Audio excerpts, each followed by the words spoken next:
कृष्ण गोविंद हरे मुरारे, हे नाथ नारायण वासुदेवा। श्री कृष्ण गोविंद हरे मुरारे, हे नाथ नारायण वासुदेवा।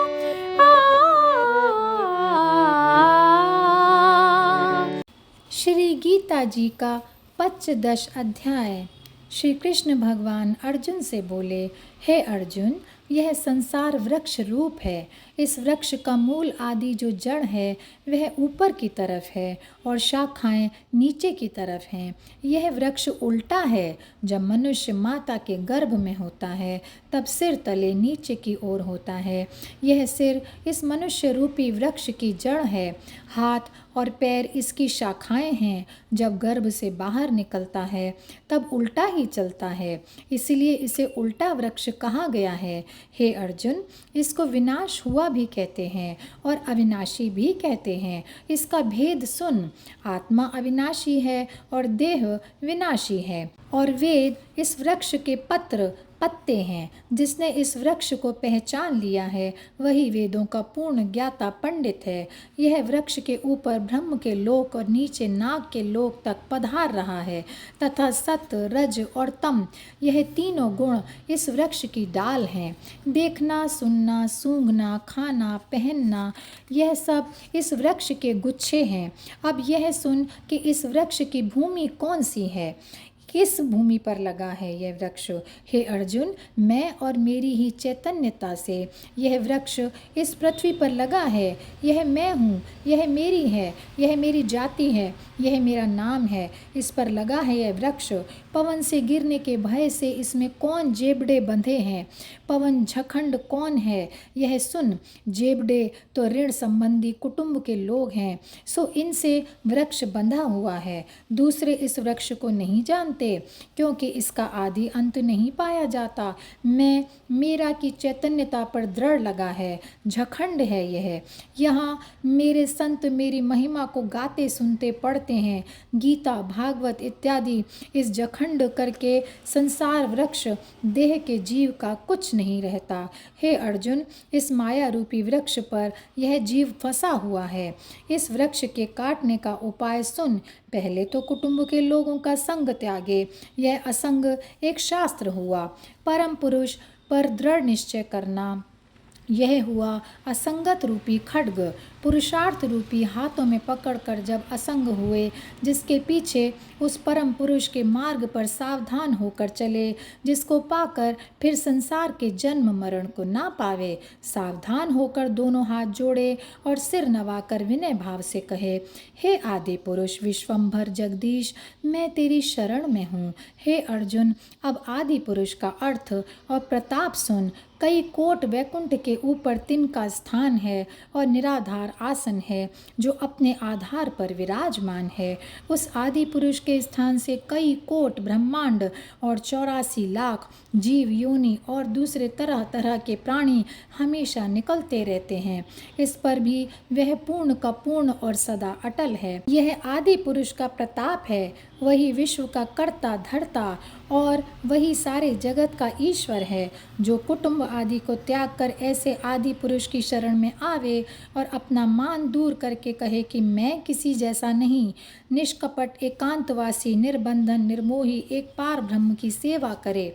वृक्ष की मानंद है संसार यह, इसका मूल ऊपर है शाखा तले, टहनियाँ इसकी हैं नीचे को झुकी, जड़ें लंबी होके ऊपर को उठी, वेद इसकी टहनियाँ हैं, जान लो जो इसे पहचान ले, पंडित है वही। हे अर्जुन, श्वास के अंदर बाहर आते जाते मेरा ही नाम जपे और कहे कि आदि पुरुष भगवान मैं तेरी शरण में हूँ, यह जाप जपे, मेरे चरणों की सेवा करे, मेरे स्मरण बिना किसी की कामना ना करे। इस प्रकार जो भक्त मेरी शरण में आता है उसे मैं दुख, सुख, हर्ष, शोक, शीत, उष्ण आदि विकारों से पूर्ण इस संसार रूपी समुद्र दुख रूप से अपने ज्ञानी भक्त को मुक्त कर देता हूँ और अपने अविनाशी पद में विलीन कर लेता हूँ। वह अविनाशी पद कैसा है? जहाँ सूर्य चंद्र की पहुँच नहीं, जहाँ जाकर प्राणी फिर नहीं आता, ऐसा परमानंद अविनाशी घर मेरा है। जो आदि पुरुष और अविनाशी पद को जा प्राप्त हुए हैं, यह उनका वृतांत मैंने तुमसे कहा है। अब आगे और सुन। यह जो सर्व लोकों में जीवभूत है, यह मेरा अंश है और यह सनातन पुरातन है। 5 इंद्रियां, छठा मन, यह 6 ही इस जीव को अपने अपने गुणों की ओर खींचते हैं। अब शरीर का त्यागना और लेना क्या है, यह सुन। इस देह का ईश्वर जो जीव है, सो जीव देह को जब त्यागता है तब यह जीव की उल्लांघ मात्र है। जैसे एक पैर आए, उसे आगे रखे, फिर दूसरा उठाए और आगे रखे। जब आगे जगह होती है तब पिछला पैर उठता है। वैसे ही हे अर्जुन, देह का त्यागना और देह का लेना इस जीव की उलांघ मात्र है। जैसी कामना को लिए देह को त्यागता है, उसी वासना को साथ ले जाता है। जैसे जब पवन किसी वस्तु को छूकर चलता है तो वैसी ही वासना गंध आती है। नेत्र, श्रोत्र, स्पर्श, त्वचा, जिह्वा, नासिका, यह 5 इनका अधिकारी छठा मन इसके साथ मिलकर आती है। यह जीव विषयों को भोगता है, खाता, पीता, चलता, बैठता और जो भी दूसरे कार्य करता, वह सारे कार्य जीव करता है। वह मन और इंद्रियों के साथ रला मिला रहता है, परंतु मूढ़ प्राणियों को यह कौतुक नहीं दिखता। इसे वही प्राणी देख सकते हैं जो ज्ञान नेत्रों से युक्त हैं। अब सुन कि यह ज्ञान नेत्र क्या है। हे अर्जुन, जब प्राणी मेरे स्मरण और ध्यान योग के साथ जुड़ता है तब उसमें ज्ञान उपजता है। ऐसे योगियों में भी कोई विरला ही मेरे स्मरण से पवित्र होता है और उसमें ज्ञान का उदय होता है। इस ज्ञान के उपजने से, उदय होने से वह मेरी रचना का कौतुक देखता है। यह सूर्य जो अपने प्रकाश से सब लोगों का अंधकार दूर करता है, उस सूर्य में प्रभु का ही तेज जान। इसी प्रकार चंद्रमा में जो तेज है, जो प्रकाश है, उसे भी प्रभु का ही जान। पृथ्वी जड़ है जो चैतन्य, स्थावर और जंगम को धार कर खड़ी है। इसके नीचे जो बल है, उसे तू प्रभु का बल जान। यह सब उस प्रभु के आश्रय हैं और यह जितने भी मनुष्यों के अंश हैं, अन्न, घास, तृण, वृक्ष आदि, इन सब को चंद्रमा की किरणों द्वारा रस मिलता है।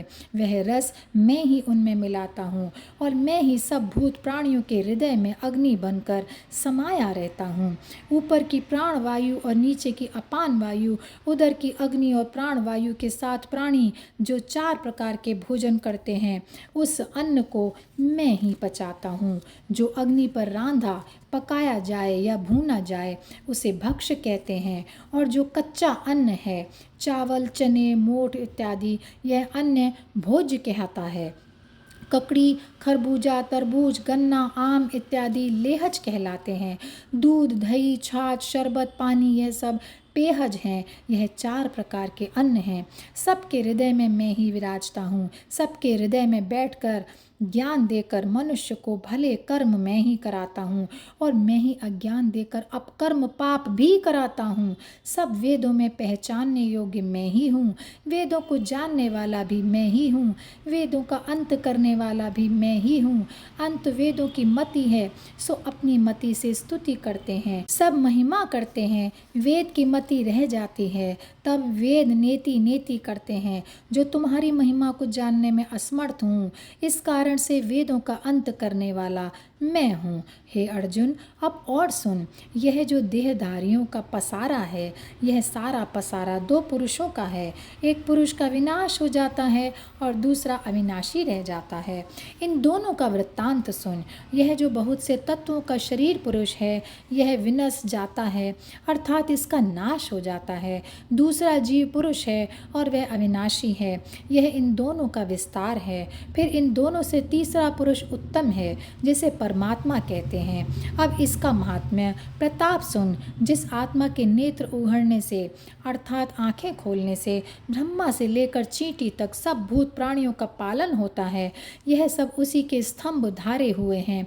और जब उस परमात्मा की पलक लगती है अर्थात आंख मूंदती है, तब 14 भुवन प्रलय हो जाते हैं। वह परमात्मा ऐसा महाप्रतापी है, इसलिए उसे आत्मा कहते हैं। उसे पुरुषोत्तम भी कहते हैं। उसका अर्थ सुन। नाश होने वाला शरीर पुरुषोत्तम से अतीत है। दूसरा जो अविनाशी पुरुष उससे उत्तम है, इसी को लोग वेदों में परमात्मा कहते हैं। हे अर्जुन, सो वह पुरुषोत्तम पुरुष मैं ही हूँ। और जिन भक्तों ने मुझे पुरुषोत्तम पहचाना है, फिर उनके लिए करने को कुछ बाकी नहीं रहता। वे सर्वसिद्ध कालों में मेरा ही भजन कर रहे हैं।